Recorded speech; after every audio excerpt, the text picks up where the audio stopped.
You are listening to Fate in the Cosmos by Elton Thomas. Part 4, Chapters 16 through 20. Chapter 16. John Moves On. The late afternoon sun cast long shadows across the streets of St. Louis as John Colt sat at his desk, staring blankly at his computer screen. His fingers hovered over the keyboard, but the numbers and data in front of him blurred together, his mind drifting far from the spreadsheets and reports he was supposed to be working on. It had been weeks since his strange encounters with the mysterious woman, the one who had tossed his keys through the window of the trolley, the one he couldn't stop thinking about. But now, after what felt like an endless cycle of searching for answers, John had made a decision. I have to move on, he told himself quietly.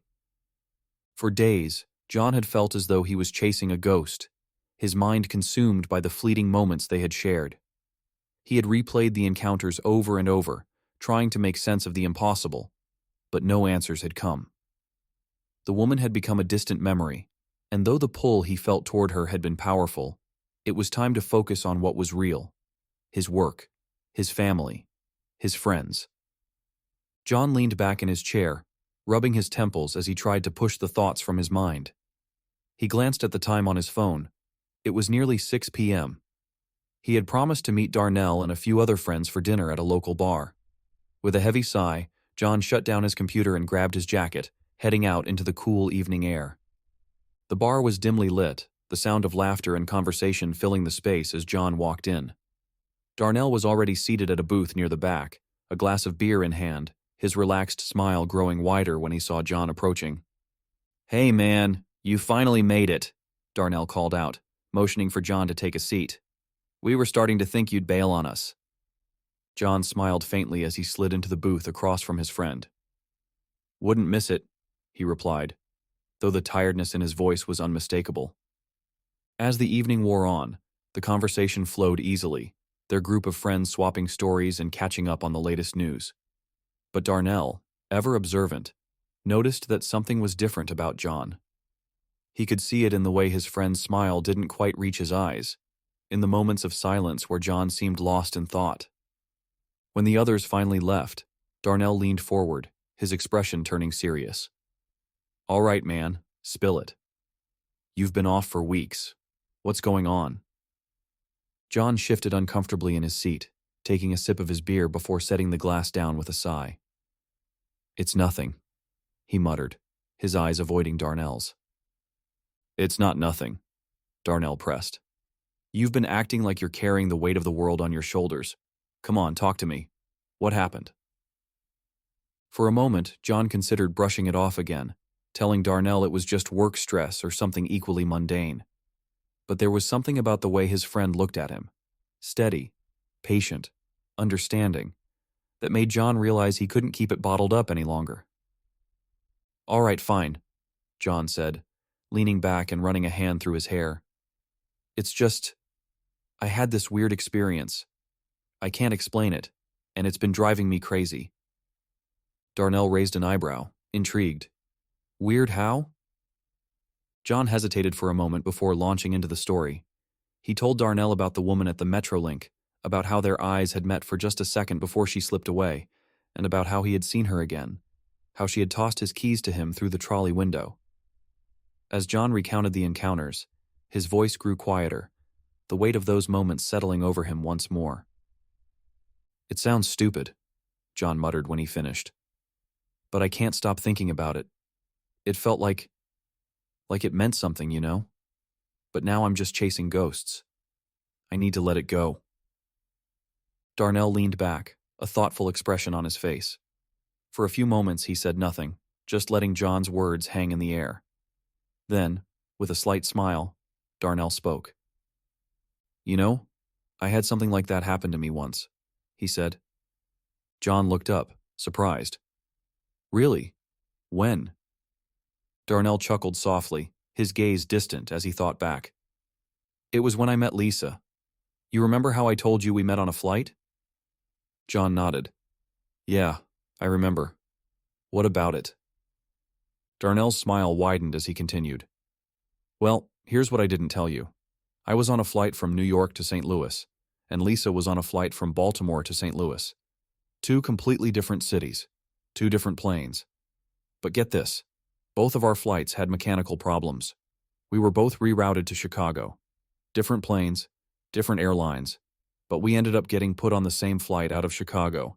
And not only that, we were assigned to sit next to each other on that flight. John blinked, taken aback. You're kidding. Nope, Darnell said with a grin. It was meant to be, you know? I never believed in that stuff before, but when I met her, it felt different. It felt like something bigger was at play.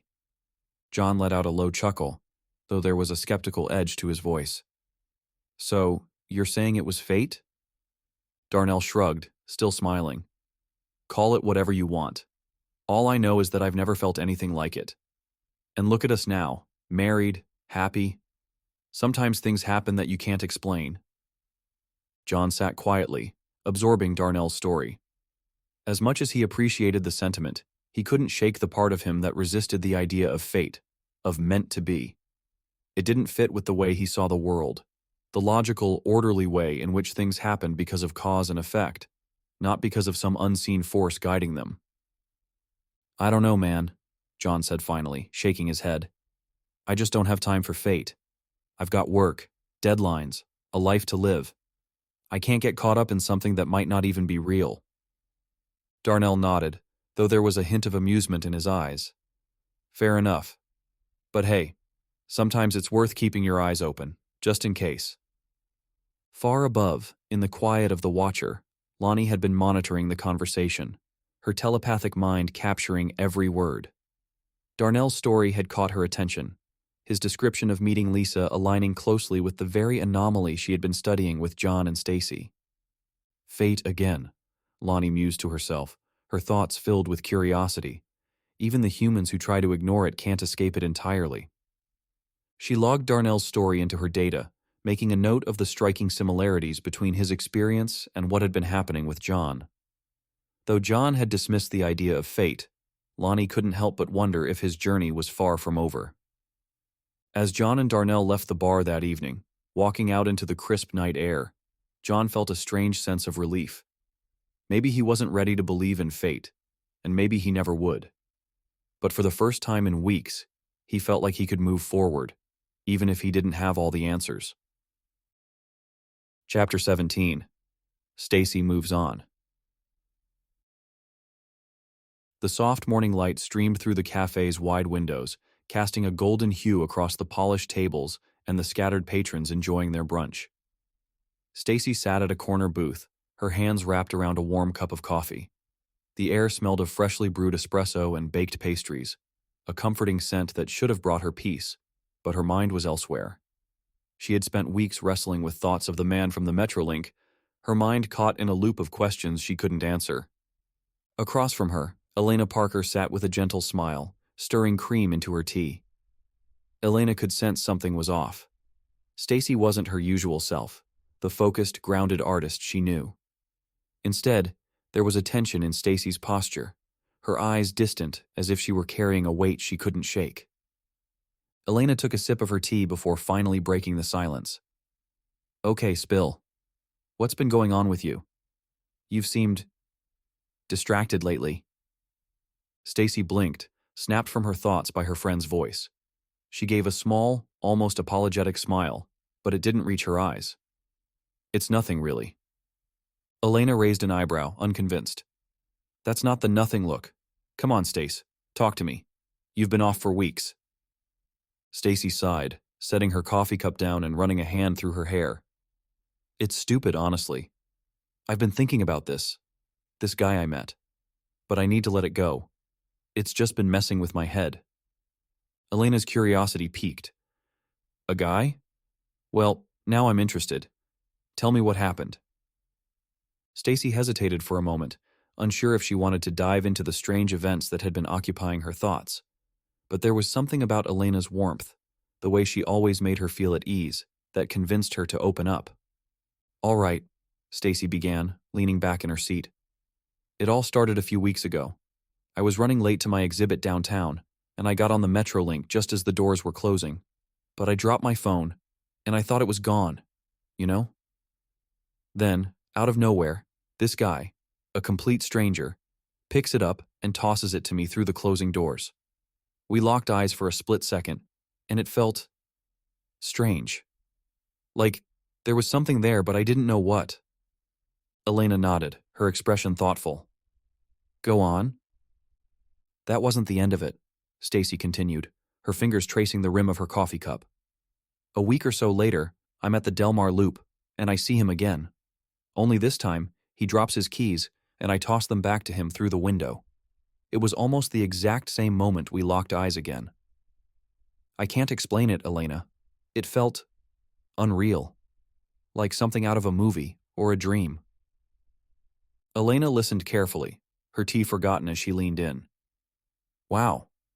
That's kind of amazing. So, what's the problem? Stacy let out a heavy breath, her shoulders sagging as the weight of the situation settled over her. The problem is, it feels like I've been chasing a ghost ever since. I don't even know his name, and I keep replaying those moments in my head like they meant something. But I'm starting to think it's all in my head. I need to move on.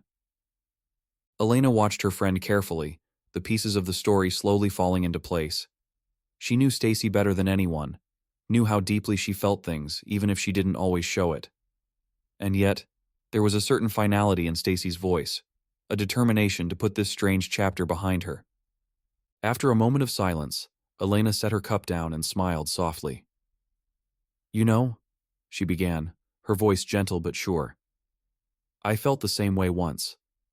I was convinced something was just a coincidence, but it turned out to be so much more. Stacy looked up, intrigued. What do you mean? Elena leaned back, a fond smile playing on her lips as she recalled the story. It's how I met Tom. Stacy raised an eyebrow. I thought you met at the gallery. Elena shook her head. Well, that's part of it. But there's more to the story than that. Taking a deep breath, Elena launched into the tale. I had just finished a long week at work and planned on going straight home. But for some reason, I had this strange feeling, like I needed to stop by the gallery. I almost didn't, but something kept pulling me there. Turns out Tom was having the same kind of day. He had planned to head straight home too, but he ended up going to the cafe next to the gallery on a whim. Elena's smile grew as she continued. We met when I accidentally dropped my sketchbook, and he picked it up for me. We started talking, and the rest is history. But it wasn't just the gallery. We later found out that both of us had nearly canceled our plans that night.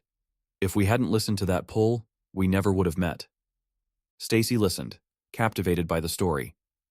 There was a warmth in Elena's voice, a sense of certainty that made her wonder if maybe, just maybe, fate wasn't as far-fetched as she thought. What are you trying to say? Stacy asked, though she already knew the answer. Elena smiled softly. What I'm saying is, don't give up on fate. Sometimes things happen for a reason, even if we can't see it at the time. Maybe this guy, whoever he is, was meant to cross your path for a reason. Don't close the door on that. Stacy sat quietly for a moment, her mind swirling with thoughts and emotions she wasn't quite ready to confront. As much as she wanted to believe Elena's story, to believe that there was something more to those fleeting encounters, a part of her still felt like she had been chasing something that didn't exist. I appreciate it, Elena, Stacy said finally, offering a small smile. But I think I need to let it go. It's been messing with my head for weeks, and I can't keep chasing something that might not even be real. Elena studied her friend for a long moment, her smile fading slightly, but she nodded in understanding. All right, but just promise me one thing. Don't shut yourself off completely. Life has a funny way of surprising us when we least expect it. Stacy nodded, though deep down she had already made up her mind. She would focus on her art, her friends, her family. It was the logical thing to do, the only thing she felt she had control over. High above, in the quiet reaches of space, Lonni had been silently observing the conversation. She captured every detail, every word, documenting Elena's story with care. Another story of fate, Lonni mused to herself, her telepathic voice filled with quiet contemplation.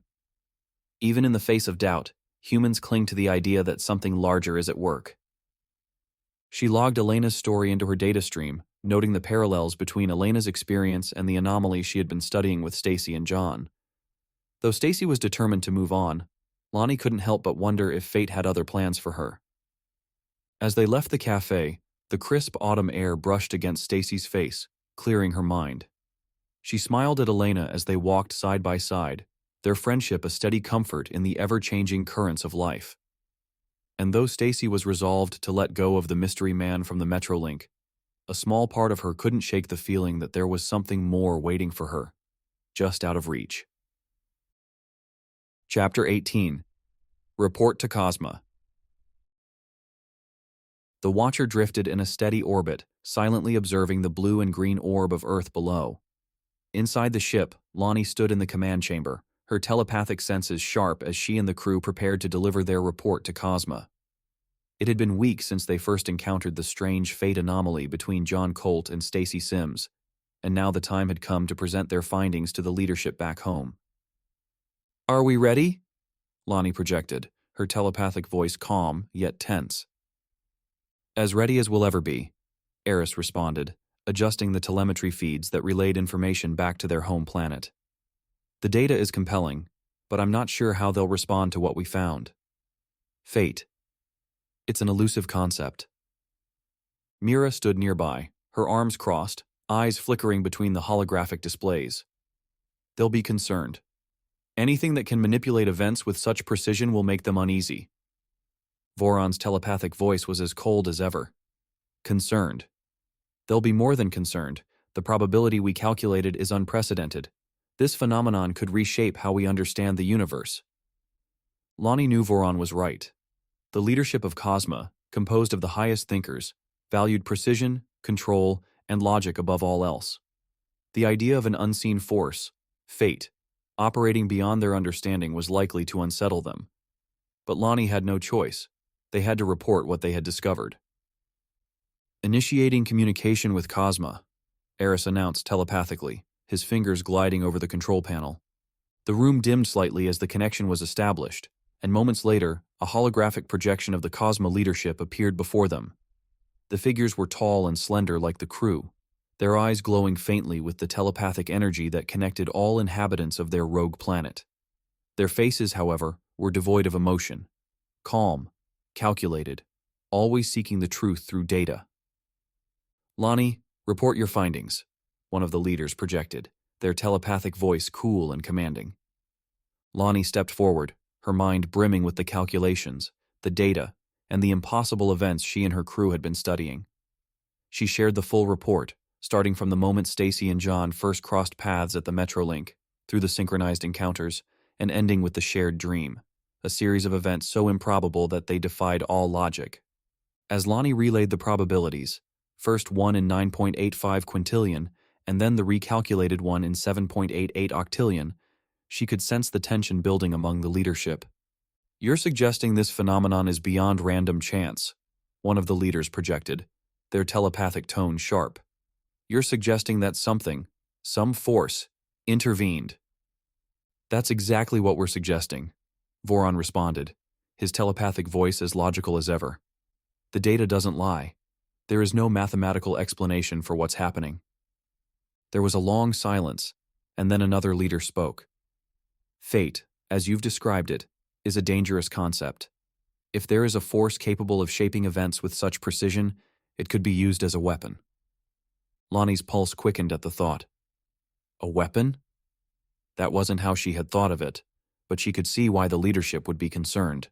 If fate could bend reality to its will, then what other powers might it have? "What do you propose?"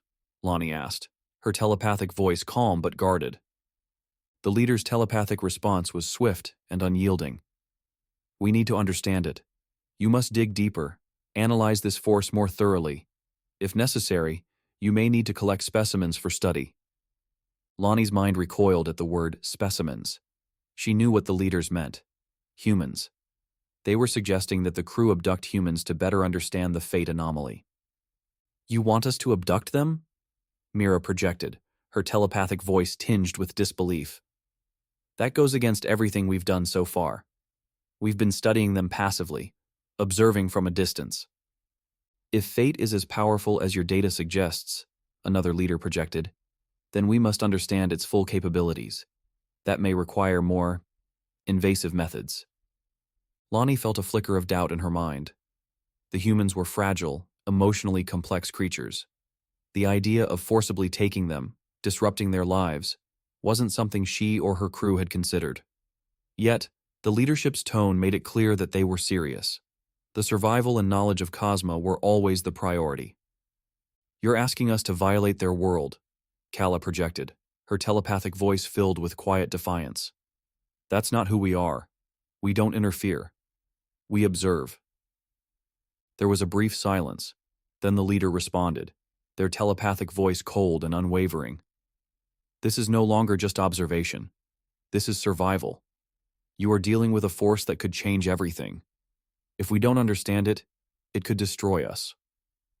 The words echoed in the minds of the crew, each of them grappling with the moral implications of what they were being asked to do.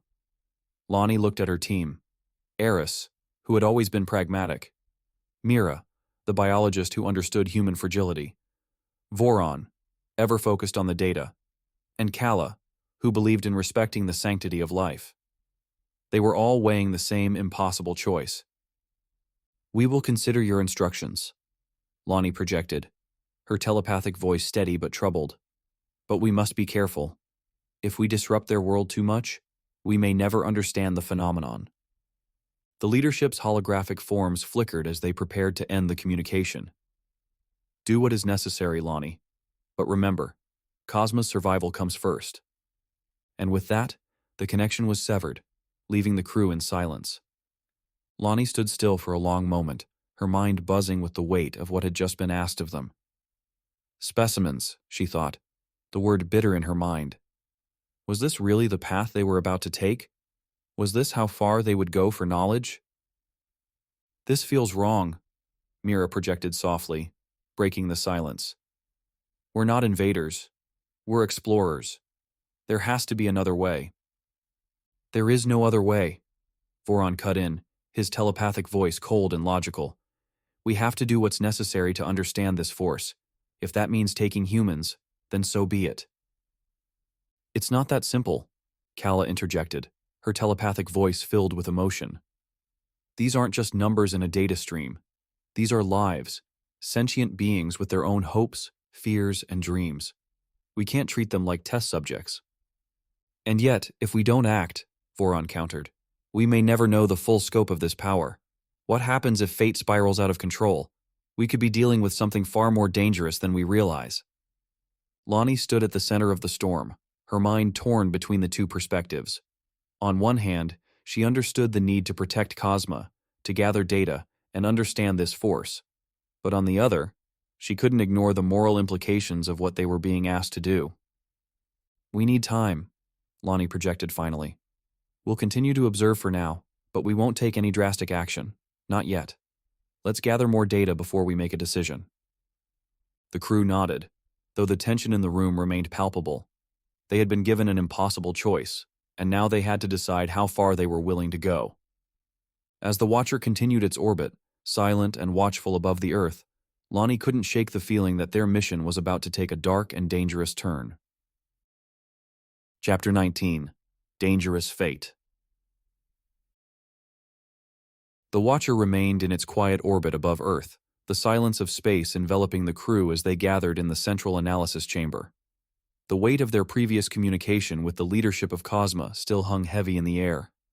The pressure to uncover the true nature of fate, whether it could be controlled or harnessed, was palpable. Lonni stood at the center of the room, her eyes scanning the vast streams of data projected before them. Fate, a concept that had eluded even their most sophisticated understanding, was proving to be far more complex than they could have imagined. "We need to quantify it," Voron projected, his telepathic voice sharp and methodical. "If fate can be manipulated, then there must be some measurable way to determine the energy it requires."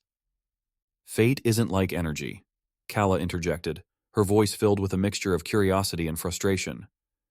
"It's not something you can just plug into a formula. It's woven into the fabric of reality itself." "That's exactly why we need to break it down," Voron countered. "If it behaves like an environmental force, then it must follow certain laws, just like gravity or electromagnetism.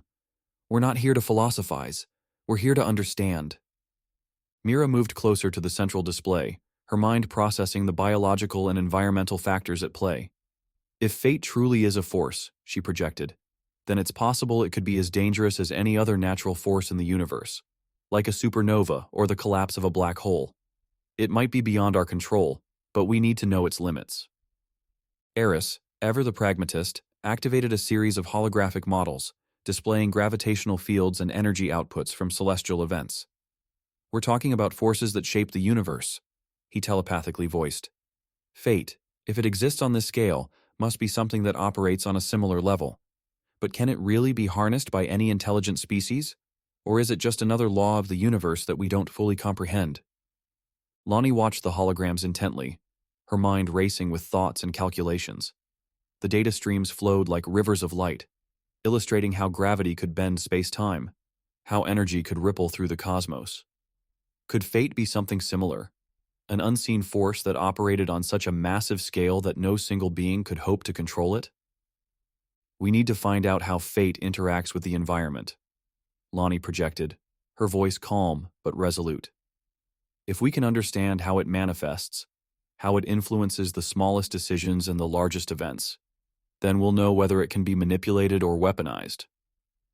The crew set to work, their telepathic voices mingling in the air as they analyzed the data. Voron focused on quantifying the energy levels required to create and alter fate, while Kala explored the theoretical underpinnings of fate as an environmental force. Mira delved into the biological impact of fate on living beings, studying how the anomaly between John and Stacy had affected their physical and emotional states.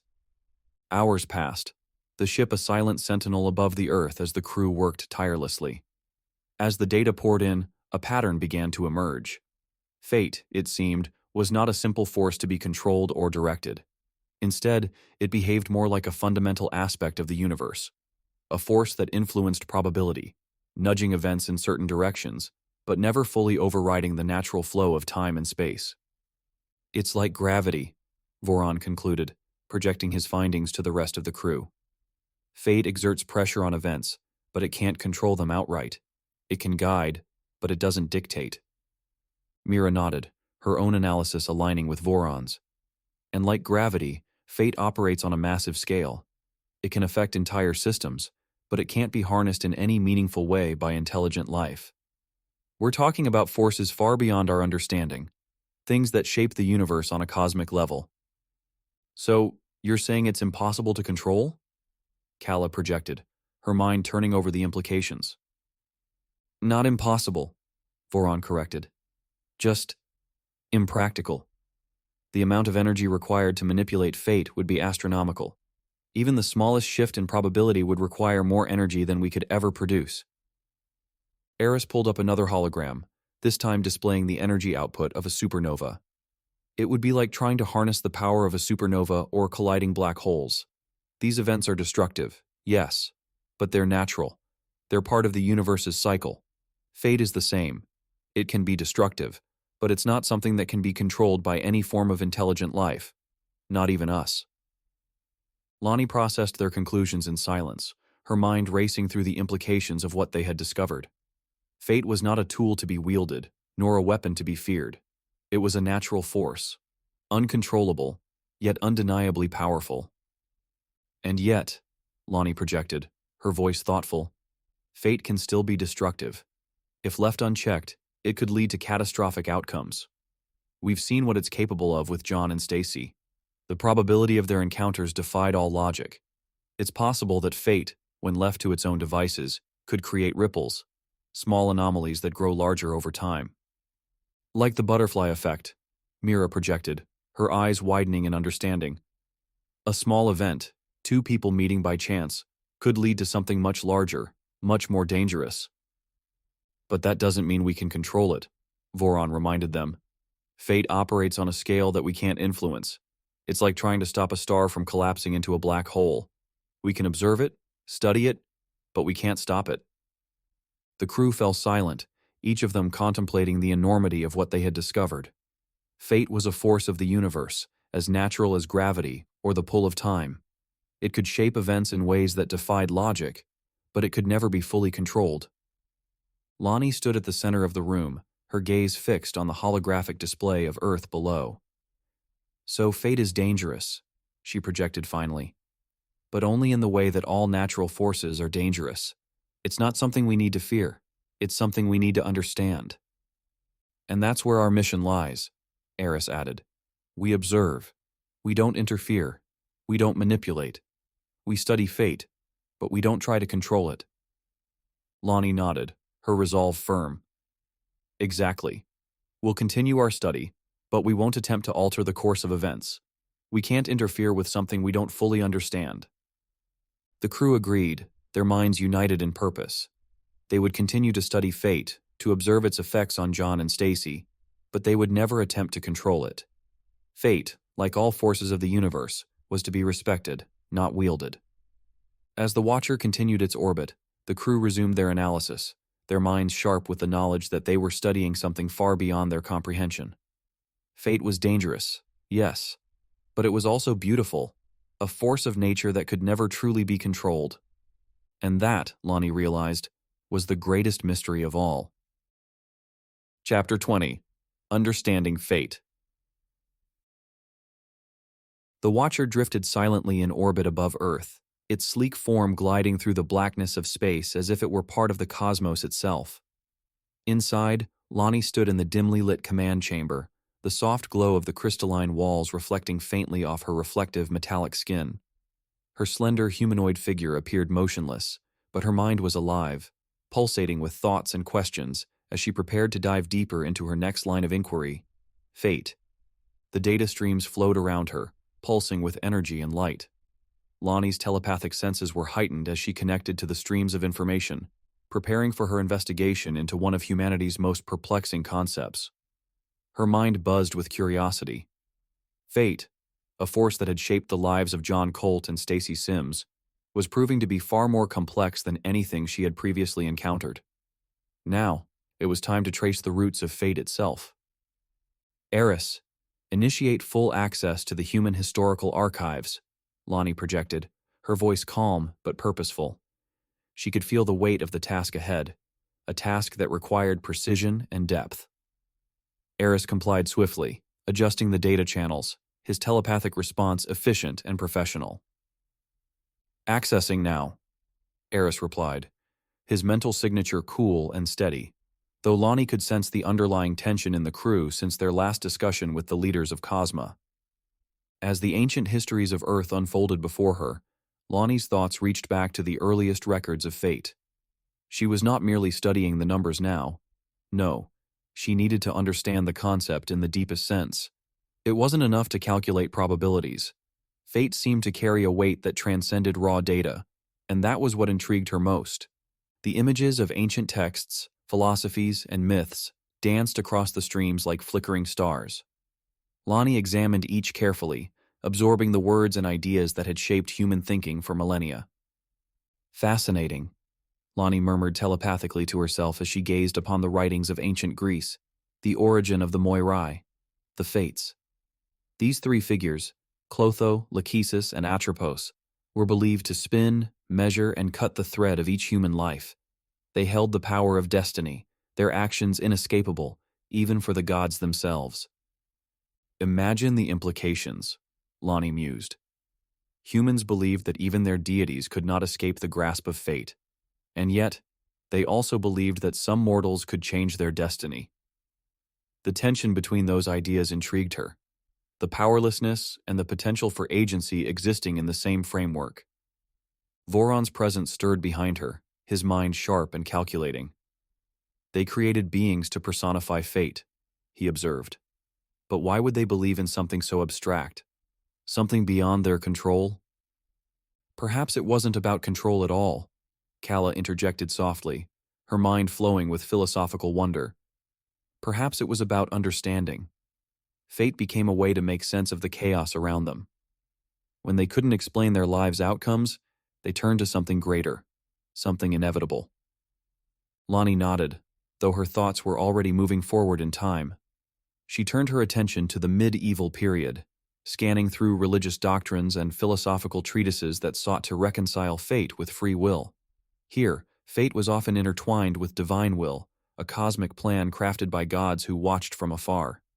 Lonni found herself mesmerized by the medieval scholars' debates about predestination and human agency.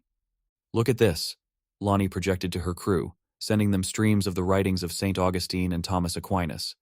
Humans struggled for centuries to reconcile fate with free will. The idea that their lives were preordained by a divine plan conflicted with their desire to believe they had choices that mattered.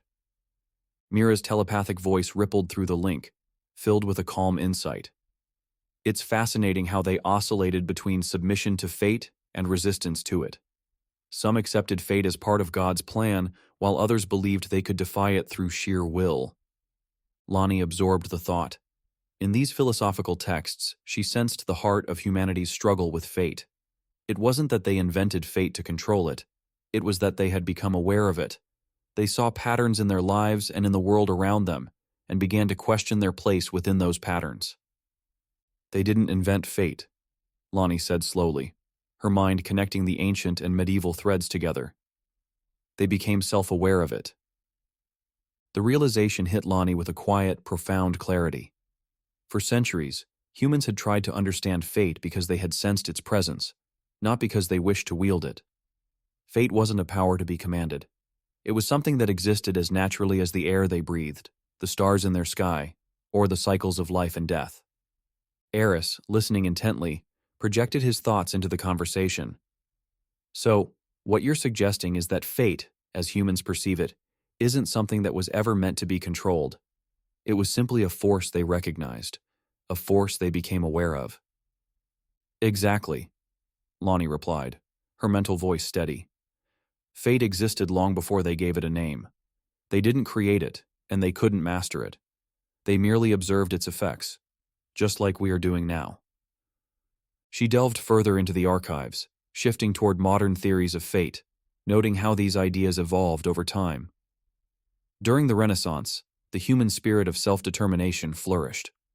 Writers like Machiavelli and thinkers like Erasmus explored the tension between fate and personal agency. It was as if humanity had reached a point where they no longer saw themselves as mere subjects to destiny, but as actors capable of shaping it. "Look at the progression," Lonni projected to the others. They went from seeing themselves as pawns to believing they could bend fate to their will. They questioned whether fate was even real, or just a convenient explanation for the unknown. "An interesting evolution," Mira added, her mental tone reflective. "The more humans advanced, the more they pushed against the boundaries of fate, trying to redefine it in a way that allowed them to maintain control. But they never truly escaped it," Voron cut in. "Even today, in their most advanced philosophies, they struggle with the idea that something larger than themselves might still be influencing their lives." Lonnie's thoughts slowed as she reached the present, where modern existentialists like Jean-Paul Sartre argued against the idea of fate entirely. To them, existence preceded essence, and humans were condemned to be free. Free to make their own choices, free to define their own lives, but also free to face the consequences of those choices, without the safety net of fate. And yet, Lonni noted, even in this freedom, humans could not fully escape the shadow of fate. They still spoke of coincidence, destiny, serendipity. They still believed that some encounters were meant to be. "Fate endures," Lonni said finally, her telepathic voice softer now, contemplative.